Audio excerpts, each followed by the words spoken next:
Welcome back to the Law Show. I'm attorney Brian Dailey, broadcasting live from high atop the Law Show studios in the Windy City, Chicago, answering all your legal questions on 89 WLS, dedicating this and every show to the good works of the Captain Friars of the province of St. Joseph, covering Wisconsin, Illinois, Indiana, Michigan, and Ohio.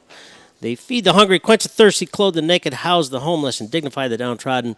They also inform the uninformed. We support this great organization. I want you to support it as well. If you have a legal question, call me right now at 855-529-7469. That's 855-LAW-SHOW. Or email your question to questions@thelawshow.com. If you're near a computer, go to thelawshow.com, click on the Watch Live video, and you'll see yours truly answering legal questions from the studio as we speak. I want to remind everybody that when we go off the air on WLS at 11 o'clock, we're going to continue answering your questions at thelawshow.com. Just stay on the line. Don't get off. And if you want to call 855-LAW-SHOW. Even after we're off the air on WLS, it is the Law Show. We're going to go back to the phones now and talk to Susan. Susan, you're on the Law Show. Hi. Thank you for taking my call. You're welcome. What can I do for you? I had a quick question for you. My mom recently passed away. She was ill in the hospital. I'm sorry to hear that. We went ahead. We were reconciled with the fact that she was going to pass away soon. We did put her in a nursing home for a short, less than a week. And when she got there, she had orders that she would have a procedure done, a medical procedure done. Once we got her in there, the doctor at the nursing home refused the medical procedure. And I talked with hospice, and they told me to actually threaten them with the State Board of Health, which I am filing a complaint with them. Yep. But it took me, I was there Friday night, and she was in excruciating pain. She needed this procedure done Saturday night, and it was Monday. And I said, either you get her to the hospital now, or I'm calling an ambulance. They got her an appointment finally, and they had orders from the doctor at the hospital, too, to get this done, and they refused to do it. So what happened was they made an appointment for her to go and have this procedure done, and it wasn't scheduled till Thursday the following week. She passed away on Friday. What was the procedure that was needed? She had cirrhosis of the liver from her diabetes, and her stomach would get enlarged, very large, because the liver was not functioning, and they would have to draw off the fluid, and they were taking like 6 liters of fluid off prior to her going into the nursing home. And when she got there, they refused to do anything. So she refused to eat because her stomach hurt too much for her to eat. So she just kind of shut down, and all they did was drug her and put her to sleep. Well, I'm really sorry I'm sorry that you went through all that. The way a medical malpractice case works is you have to be able to say that a doctor fell below the standard of care.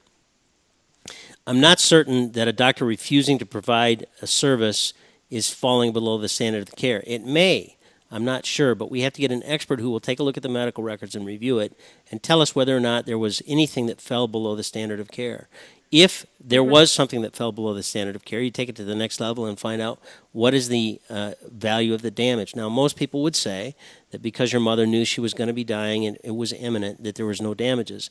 However, there's something called conscious pain and suffering, and if they could have prevented her from suffering the last 4 or 5 days of her life in the way that she suffered, then there may be a medical malpractice case there. And so what we'd like to do is we'd like to look at it a little bit further.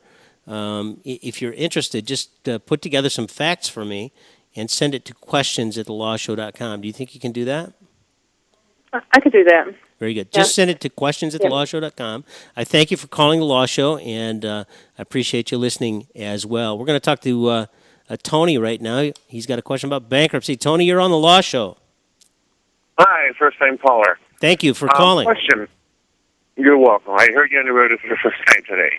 So my question is, I'm in the middle of a bankruptcy right now, where they're docking every 2 weeks out of my paycheck to pay for the bankruptcy. And you're in a Chapter 13, aren't you? 2 years into it. You're a Chapter 13, aren't you? I believe so. My income was too much to wipe everything out. Right. So I believe it's 13. I don't know the numbers off the top of my head. That's what it is. I can guarantee it. That's been going fine. Okay. Then my escrow had to be increased to over $800 a month, which makes my payment close to almost $4,500 a month. Yeah. Where it's impossible for me to pay it. The taxes are going crazy. Right. So I decided I'm going to do a short sale. Okay. So I talked to the attorney one of the attorneys in the group that's handling the malpractice, and the rules are you have to be 3 payments behind to qualify. So I don't think that's true. You don't have to. You don't have to be behind it in order to do a short sale. Okay. What did you say about a malpractice attorney, though? What's that? You said something about a malpractice attorney, or did I misunderstand? No malpractice attorney, no. Okay. Just the attorneys that are handling my case. Okay. So they said, I said, well, do I stop the payment? And they said, stop the payments, and you're going into the short sale. No. So, That's terrible advice. If what you're going to do is a short sale, you keep making your payments, all right? If you want to go into foreclosure and not make your payments anymore, then you stop making your payments. But these are very tricky issues, and you don't just willy-nilly stop making your payments. There are some people we counsel to stop making payments, but those are under certain circumstances. We need to spend some time with you in the office and chat with you. Justin Grove of my Michigan office and Brian Russell of my Chicago office are handling these things frequently, and I'm sure that we can help you out. We don't charge for the initial consultation, so please don't stop making your payments until you get some qualified legal advice. I'm not saying your lawyers aren't qualified for bankruptcy. Right. Obviously they are. I'm not certain that they're qualified for this area. Okay? Okay. All right. Are you in Illinois, too? Yeah, we're all over the place. I've got offices in Chicago and in Michigan and Boca Raton, Florida, and we're growing all the time. Right. Okay? Because my issue is that with the payments going up so high, I won't be able to make full payments. And I understand. I understand. And if I contest it, I'm going to, I'm not going to get any decrease in my escrow, so the payment's going to keep going up. I understand. Just give us a call. I just don't know what to do. Okay. Just give us a call, and we'll guide you through it, okay? Okay. And what number do I call? Same number you called to get in here, okay? 855-LAW-SHOW. Okay. All right. All right, very good. Thanks for calling Law Show. We're going to talk to Richard now. Richard, you're on the Law Show. Hey, good morning. How you doing? Doing good. What can I do for you?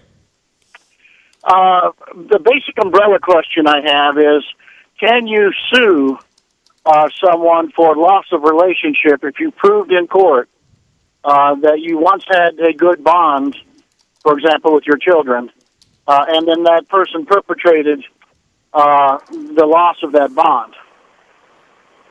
So tell me a little bit more what happened. So you've got a child with an ex-wife, right? Yes. And you think that the ex-wife has destroyed your relationship with that child? No, I got a very lengthy court ruling after a very lengthy custody battle that specifically states that the mother perpetrated and perpetuated a bizarre parental alienation, a bizarrely extreme parental alienation campaign to break the bond between father and children. Normally, parental alienation is used as evidence in Illinois to determine who's going to get custody, right? So I'm assuming that you got custody after this was determined? Yes, and I've had trouble ever since. And you've had what now?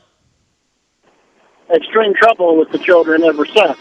Yeah. Because the children I got after a 3-year battle were not the children that I had before. I understand. I would think that what you need to do is you need to focus more on getting the kids into counseling and repairing your relationship that was damaged as a result of your ex-wife's problems, okay?